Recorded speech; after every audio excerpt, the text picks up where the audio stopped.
Get my fingers out of the camera. I'm on my way to go to the doctor's here the next. Well, actually, I probably should have this on so I can watch the clock because I need to make this about a 5 to 8 minute video or so. Uh, so, Apex Trader Funding. What's the best way to attack um, the I like the 50K. The 50K is my nemesis and also the tool that I've been able to get to the PA on I guess 10 occasions right now. I had a little blow up today. I'm going to attribute it to my diabetes being uncontrolled. This morning I was at 188, and then an hour later, before I started trading, after I got done trading, I kind of figured I was high, and it was 293. I mean, it's not extremely high, but it's my last 90-day report. In May, I was at 9.2 on the A1C, and this last time I was at 9.6. So, not going the right way. Victoza is not working for me. I'm hoping to get back on Trulicity. Anyway, you don't need to hear all that shit. You just want to know how to do it. Oh, anyway, I think my health is kind of like it's a yo-yo right now. And I noticed that when I start having some of my extreme swings with my mood, it also influences my trading as well. I'm not as disciplined that I need to be at that point. The 50% resets, or hey Bill, how you doing, man? It says I am up 3 days in 50K evaluation. Couldn't read the rest up. 750. I think you said $750. Awesome. I like to go up $2,000 when I open up a new EA, and I did it on. I had some money to play with today, so I was trying out a few things on EA. I went up to one time I was up 2,700, and I actually hit 53,183, and then I blew it, and I think I finished that EA up 775 before it threw me out. Had another one that I got up 2,400, and that one went down.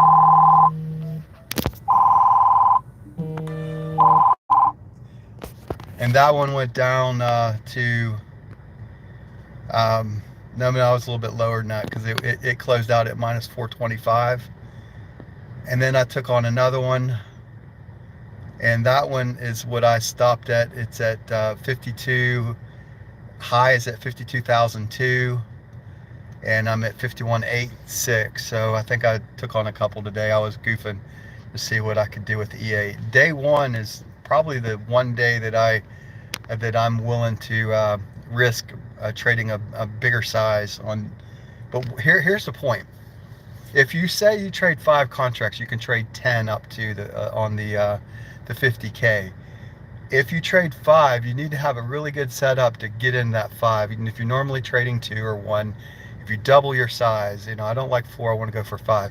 I'm still taking it all out at one spot, because the drawback that comes against it will knock you out on your threshold. Because 5 contracts, you gotta think about that. That's basically $25 a tick on the NQ. So every 4 ticks, or every point, what is that, 25? That's what, 100? So that's $100 every four ticks inside the NQ. So you can lose very quickly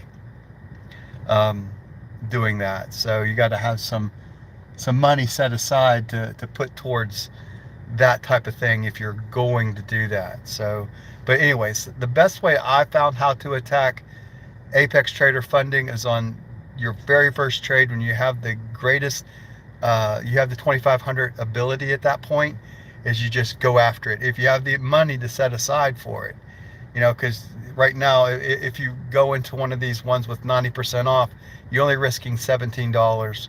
Right now, you're only risking 17 plus a reset of $40. So,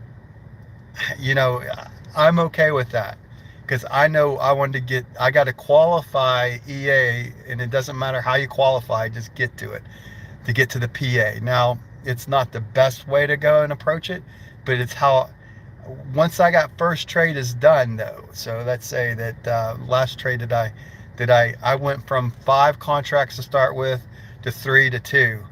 So I decreased the size of the contracts. That's the best way to approach Apex Trader funding, because then you have to play with the frickin' threshold that'll kick you in the ass if you're not careful. So now I'm back to where I will trade 2 contracts, and I got about $1,200 to get to 53,000 right now after day 1. I think that's the best way that I found the approach. So if you want to max contract size, I would not recommend ever trading 10 contracts at 50K. Keep it at about 5 if you want to go after something like this, and you decrease contract size as you're winning. So you're out at 5, your next time you come in, you're at 3, the next time after that you're at 2, and then you stick to your 2 or whatever that minimum amount is to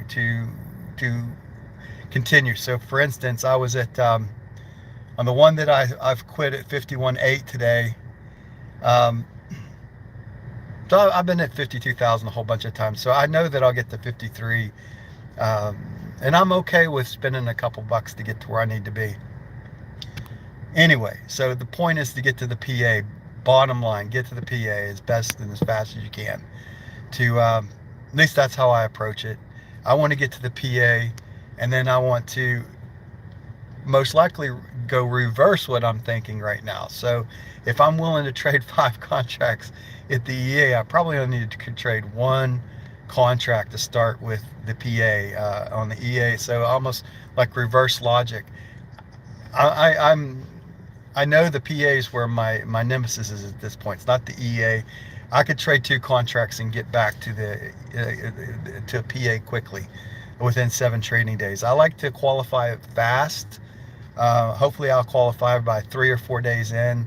Then I'll be just hem-hawing around waiting for the 7th day. Once you get that 7th day, you qualify over for the other, right? You qualify for the PA. So basically how I approach it is I'll go, so if your max contract is 1, then 2. If you're doing, maybe you double up on that very first trade. The problem is that you got to be willing to risk the account sometimes on that very first one that you're in. And if you don't like that strategy, then just do it the way you're doing it, right? Is just to qualify however you get to. I like to trade 2 contracts when I have patience on, and I'm willing to be patient with myself and give myself like enough time to get there. I want to earn some money at Apex, so it's what's pressing me right now, is that I want to get to the next point where I'm getting withdrawals. So most likely, as I look at the PA account now, I've got to reduce my risk and trade pretty much against everything. I mean, I'm a very risk-taking person, unfortunately, as it relates to free money. And this EA, it's sim money. So you're thinking, well,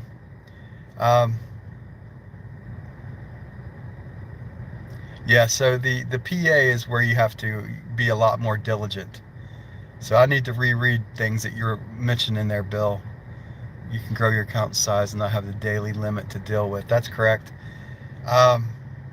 When you're in the PA, you can just, I'm thinking about the NASDAQ, only 1 contract to build some, or maybe that initial trade at 2 contracts and then reducing to 1. So I'm going to think about how I want to approach the PA. But basically the way I'm attacking it, whenever you add, my one piece of advice that I can give that's blown more of the accounts, why I'm at 76 EAs right now, is if you add to a losing position, more times than not, I would say 90% of the time, if not greater, adding to a losing position will hit the threshold.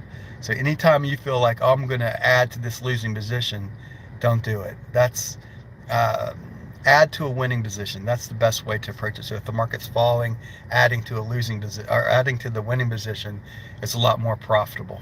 All right, I'm going to get going. I got to get to my doctor's appointment. God bless. Take care. I'll see you on the next video I put together. Bye for now.